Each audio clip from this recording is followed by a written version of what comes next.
I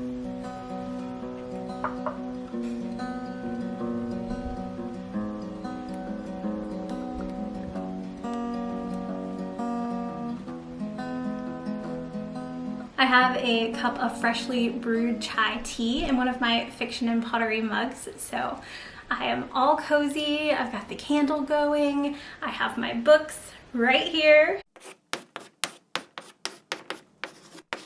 This spooky All Hallows Eve book tag was created by Lydia over at Vintage Nectarines, and she came up with these prompts and I was on board immediately. They were so much fun to kind of go through and find books that I felt like matched with them, and it just felt like a really fun way to kind of start off October. In the middle of kind of showing you these books, I'm going to be showing you the craft that I created. So this kind of like vintage book cover idea was not my own original idea, but I did put my own spin on it. So I got the idea for this from Darling Desi. I love her channel. She romanticizes life in the most beautiful way, but she came out with this video where she recovered a book and it was absolutely beautiful, and I was so inspired. I've watched the video like 3 times, so I will put her video link down below so you can go check out her creation. But I kind of twisted what she did and kind of merged it with my own idea. So I'm actually creating a book cover.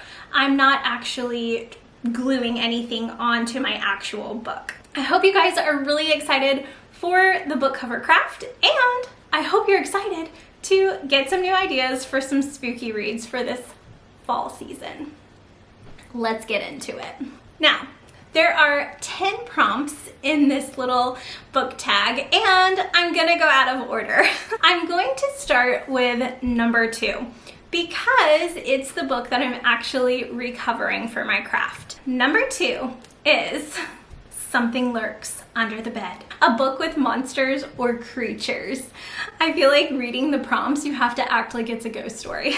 I chose As Old as Time, which is a book by Liz Braswell. This is a Disney book, a twisted tale of Beauty and the Beast. I actually finished reading this very recently, but I started it a year ago. So for some reason, I wasn't that into it in the beginning. I had to give it a second chance. And the reason that I wasn't that into it is because every other chapter, you're kind of getting the original Beauty and the Beast story that we know and love, and then in the alternate chapters, you're getting the love story of Maurice and Belle's mother, which is amazing. So right from the get-go, I was all about those chapters. But the chapters that were telling the traditional story that we already know and love from the animated Disney classic, I felt a little bored, to be honest, because I know that story so well that I wasn't really into reading it again. But if you just hold on and you keep on reading, you will be so pleasantly surprised with this. I loved it. I have read quite a lot of Beauty and the Beast retellings because it's my favorite Disney story, but this one was definitely a win for me. I enjoyed it very, very much. So without further ado, let's make a new vintagey looking cover that you might see in the Beast Library. The first step in making your book cover is to measure your book on a piece of cardboard. I used a pizza box, and the little side seam was exactly the same width as my book, which was just pure luck. But you just go around and draw a little line with a pencil around the edges. Draw your little tabs an inch or so off of the line you drew around your book, and this will allow you to be able to tuck those over the covers of the book. Then you just cut it out. Make sure you do those corner edges just because it will make it so much easier. And then make sure you snip the parts of cardboard that are extra on the spine because you don't want anything extra or bulky right there. And then you can just fold all of your sides over on the lines that you drew and tuck it onto your book to make sure it fits snugly before you start decorating. Now we'll go back to number 1, which is Put a Spell on You, a book with witches. For this one, I chose Winterwood by Shay Earnshaw. This book, I read this book in the past month. I read it in September, and I think I read it in 2 days. It's mysterious and creepy and magical, and the main character is a witch, and her family has a line of witches, and there's this little spell book in it that you get to read throughout the book. It's just, it's so cool.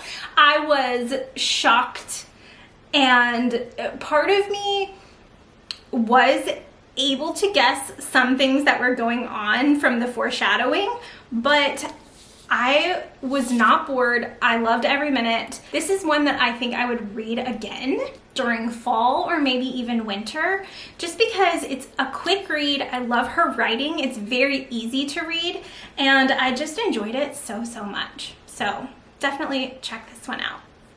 Sip of tea. Number 3, Blood Type.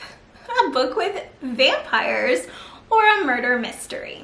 Okay, I had such a hard time choosing what book I wanted to share for this. So in the end, I decided I was going to share a series that I read. So I have all 3 books, and I read them kind of as they came out. That is the Truly Devious series by Maureen Johnson. If you like kind of like historical fiction, but you also like murder mystery, and you also like kind of like YA, contemporary, it has it all. There are pros and cons to this series. I'm gonna set this down because it's super heavy. I'll make this quick. The pros, I loved the murder mystery. That was kind of like the main premise of the story. So our main character, Stevie, she's trying to solve this murder mystery from the 1930s. And you get to go back in time and kind of hear the story from the 1930s. Then you bounce back to Stevie, who's trying to actually figure out what happened way back in the 30s at this boarding school where she is going to school where the murder happened. That was a mouthful and probably a horrible description of the book. I love historical kind of like fiction. I love time travel. I love all of that. And I loved the parts where we got to hear about the 1930s. And I loved all the like little vintage things that she found at her boarding school. And I just enjoyed it so much. Now the cons, it moves a little slow. You aren't going to figure out everything until the end of the 3rd book. So you're reading a lot of books to kind of find the answer to this murder mystery. So, I mean, it's a long road, but it's an enjoyable one. So, yeah. Okay. Trick or Treat. A book that's sweet or features a sweet shop or bakery. This chai tea is delicious. It's from Trader Joe's. Very good. Garden Spells by Sarah Addison Allen. This is a small little book, a little nugget of magical realism, and it was one of kind of like the first books I read in the magical realism realm. I kind of didn't really even realize that writing magical realism was even a thing until I read Sarah Addison Allen. There was magic, like Harry Potter, and then there was real life. But I didn't really know that it was a thing to write about magic in real life. I don't really know how to describe it, but once I discovered Sarah Addison Allen, I read all of her books, and I wish she would come out with another one. But yeah, this one is really awesome. This is about the Waverly sisters, and they have kind of like a magic garden in their yard, and their flowers make people feel certain things. And so people in town order different cakes and sweets and treats and just different things from the Waverlys so that they can feel certain ways, so they can fall in love, so they can, you know, just, oh gosh, like all his life, Fred had heard things about the Waverly's rose geranium wine. It signaled in the drinker a return to happiness, remembering the good. And Fred wanted back the good. So it's things like that. The wine makes you remember the good things. It makes you feel happy. because they made it with their rose geraniums. So it's so magical. It's amazing. So this one is perfect for fall because it has kind of witches-ish, but it definitely has magic. But it's also good for the spring because it's about a garden. The next one ties into garden spells, so I kind of cheated a little bit, but pumpkin spice and everything nice. A cozy fall book that features fall. I decided to go with First Frost by Sarah Addison Allen, which is the sequel to Garden Spells. But you don't have to read Garden Spells to read First Frost. Like, they're separate stories, but they're both about the Waverleys. It also takes place in October in North Carolina in the mountains because Sarah Addison Allen actually is from Asheboro, so she writes most of her stories in the North Carolina mountainous area. So this one is just pure fall coziness. Now it's time to start decorating your book cover.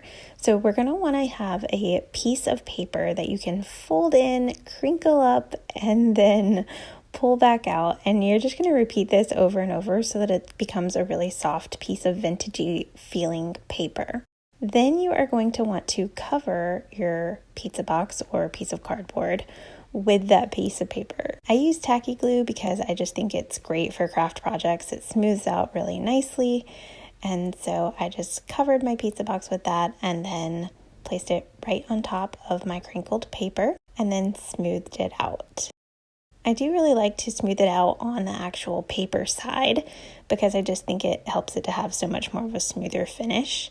So I just take my time and go over each little part. You do have to be really careful though because this paper can rip really easily since you kind of like distressed it and made it soft and really nice feeling. So you just have to take your time and smooth each little wrinkle out as best you can. But having some wrinkles on there does add a bit of texture that's really pretty. I use some Distress ink from Tim Holtz to rub with a little sponge pad all over the paper because I just thought it made it look vintage. We'll want to snip the edges again too just to make it easier for yourself and just repeat all the way around the edges. Now it's time to actually fold those tabs in. So I actually used some little brads, which you can get at pretty much any craft store or online. I used these to kind of give it a little bit more of a vintage feel. I also did this so that I could remove my book cover on and off my book if I needed to. So I just poked a hole and then stuck my brad in and folded it. It wasn't really hard, and then you have your finished project. Mine is not perfect, but I really like how it looks. All Hallows Eve, a book with lots of characters or costumes. So I kind of sort of cheated on this one a little bit. I'm stretching it to make it work. Once Upon a Dream by Liz Braswell, which is the same author who wrote As Old as Time. And this is also a Disney twisted tale. What if the Sleeping Beauty never woke up? This book, now I don't really want to say why I chose it for this prompt. I kind of chose it for the costumes part of that tag, but I really enjoyed this book. You can see I did tab it and like write in it as I read, which I do that quite often. It really helps me to dissect a book and dive into it and just like find out everything I can about it. But this book, so the ending, I didn't love it. I didn't love the ending, but the journey of this book was magical and wonderful, and it made you feel like that real life live action Disney feeling where it just feels like the characters are really, really real and they're in the same world as us, and it just was magical. And I love reading Disney retellings because it just takes this world that we know and love, Disney World, and it just makes it feel so real. All the princesses and the characters and the castles you see, and just it feels so realistic when you read Disney retells. So I definitely recommend this one for fall, or if you're going on a Disney trip, or if you just want to feel some Disney magic. It's a good one. Fright Night, a book that scares you or turned out differently than you thought. This book checks off both of those boxes. The Hazelwood by Melissa Albert. this book, creepy, definitely has some scary parts, but also has some amazing twists and turns that catch you off guard, that completely surprise you, that make you be like, wait, what? Oh my gosh. And this is another one that I definitely wrote in and underlined and tabbed and loved on. I actually do have the sequel. I can't find it, but somewhere back here on my shelves, I have the sequel. I started it, but I haven't continued to read it, and I'm really excited. I don't really want to say anything about this book, but basically it's about a girl who goes into the woods, and let's just say that fairy tales are not fairy tales. Fairy tales are much more than that. That was vague, I know. Number 9 is Superstitious or Bad Luck, a book with a black cat or that features cats. So this one I also kind of am cheating on because there are cats in the book, but it's more about the whole bad luck thing. So I chose practical magic. The entire town thinks that this family of witches is bad luck. They know they're witches, they're scared of them, they don't want anything to do with them, they're very bad luck. Okay, so back a few weeks ago, I read Practical Magic and then I watched the movie. I have some feelings. First of all, I listened to Practical Magic on audiobook, so I don't actually own that book, which is a bummer, but I really enjoyed the audiobook. I soaked it up. I was all about it. I loved it. I was like throwing my pottery and glazing and doing all the fall things while I was listening to it. So it was very, very cozy. And then I watched the movie and I was very disappointed. The movie just did not do it for me. It was way overly dramatized and I just felt like it didn't really showcase the magical realism and the kind of like more real feeling magic that was inside of the book Practical Magic. It felt very fake and very dramatic and just like a lot. I don't know. My favorite part of the movie was the midnight margaritas, and I also loved the part where the main character was kind of like concocting a potion for her dream guy and kind of sending it off into the night sky. And I actually really loved like her whole love story in the movie more than in the book, because I do think in the movie you kind of get more of the love story. The main love interest comes into the movie sooner than he comes into the book, so I did appreciate that. But the movie as a whole did not do it for me. The book, however, was a win. Please, please comment below and let me know what your thoughts are on Practical Magic, the movie versus the book, because I truly want to know your thoughts. The very last step is the best part of the whole process, and that is making it pretty.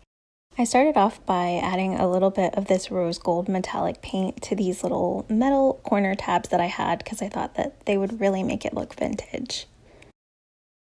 And then using a stencil, I did a pattern of different flowers all over the front of my cover. I decided to use a stencil instead of freehand it because I felt like it would give it that real vintage touch, because I feel like you always saw things that were stenciled and just kind of a little bit more perfectly made in older items. I got this stencil from scrapbook.com and I think that it was the perfect little touch for a vintage book cover. I don't know that it says Beauty and the Beast entirely, but I'm really, really happy with how it looks. Number 8 is A Hunting We Will Go, a book with a haunted house or place. I chose The Scent Keeper by Erica Bauermeister. This was a Reese's Book Club book, and I read this last summer on the beach. And I read it in 2 days, just sitting on the ocean, soaking it in, and it is so insanely magical. It is beautifully written, and it definitely reminds me of a haunted place because the main character, the girl, she lives on this island with her dad, and he captures scents and he stores them in bottles. It gave me so much BFG vibes because, oh my gosh, that movie is so magical. And the way that you see him capture the dreams inside of the bottles, that is what I envisioned with the scents. It was just absolutely beautiful. And the journey that the girl goes on is it's very realistic, but also it has this hint of magical realism from this scent capturing story that the main character's father has gone on throughout his life. This is just, I don't know, I really actually want to read this again because I read it so quickly that I think reading it again would kind of give me a different light on it, but this was such a good read. Okay, last one. It's so enchanting. A book with wizards, or a book that features an enchanted or magical world. I wanted to go with Harry Potter, but that's too easy. Then I wanted to go with Heartless, but I talk about it too much on this channel. So I am going with How to Be a Moonflower, a Field Guide by Katie Daisy. So if you guys have been hanging out on my channel, you know that I just did a video where I painted my wall and I was just very inspired by this book. So this book is not actually like a book that you read. It's more of a journey. I think that this book is fitting for this because it kind of makes the real world seem like an enchanted place. And I think that at times you really need something like this to show you that there is so much beauty in the real world and that the real world can be full of magic just by looking out at the night sky and seeing the moon and the stars, or by seeing a beautiful garden of flowers or food, or even just by lighting a candle and reading a book and sipping some tea in your own house, or listening to music and dancing with your family in the kitchen. Like, there is magic in real life, and I think that flipping through Katie Daisy's books, it really forces me to kind of like feel that. I cannot recommend her book enough. Okay, the time has come for the big reveal of my project. Are you excited? Okay. Okay guys, here is my book cover. I like it, but I don't love it because I didn't end up putting As Old as Time or Beauty and the Beast or anything like that on there, and that was something I really did want to add in. But in the end, I felt that it looked so much kind of like a vintage book cover that you would see on a shelf, and it reminded me of those books that have like classics and they have a redone book cover. That's what it reminded me of. So let's take a closer look at my little project.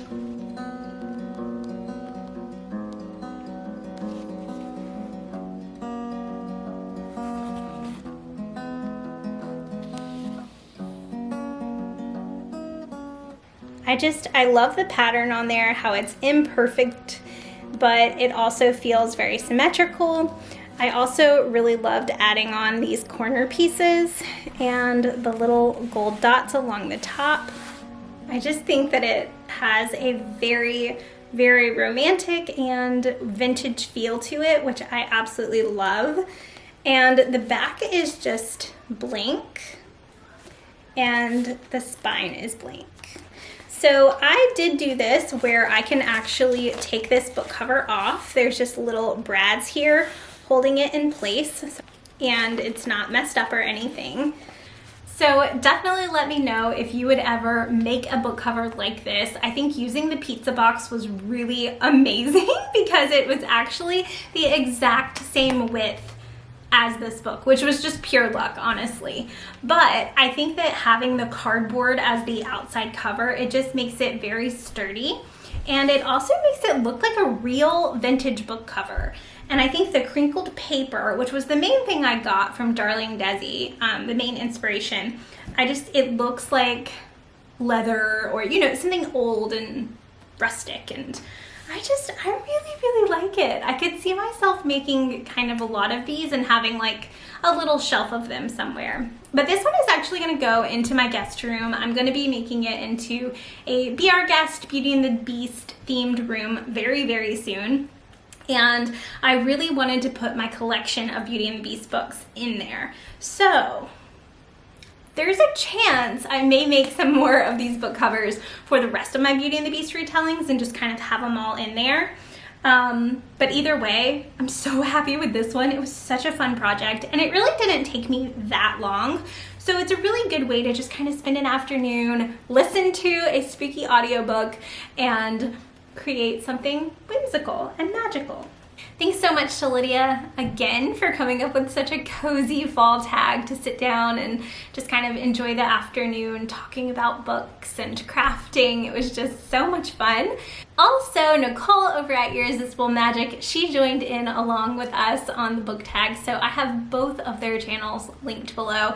Definitely go check out their tags. I can't wait to see what books they suggest because I'm always looking to add something new to my list. And I currently finished my most recent read, so I'm ready to jump into a new book, which is such a nice place to be. So I will be watching their videos and choosing something that they recommend to read next. So definitely let me know down in the comments if you're thinking about reading any of the books I recommended and which one you're most intrigued by. All right, this was a lengthy video, but thanks so much for hanging out with me, and I'll talk to y'all real soon. Bye.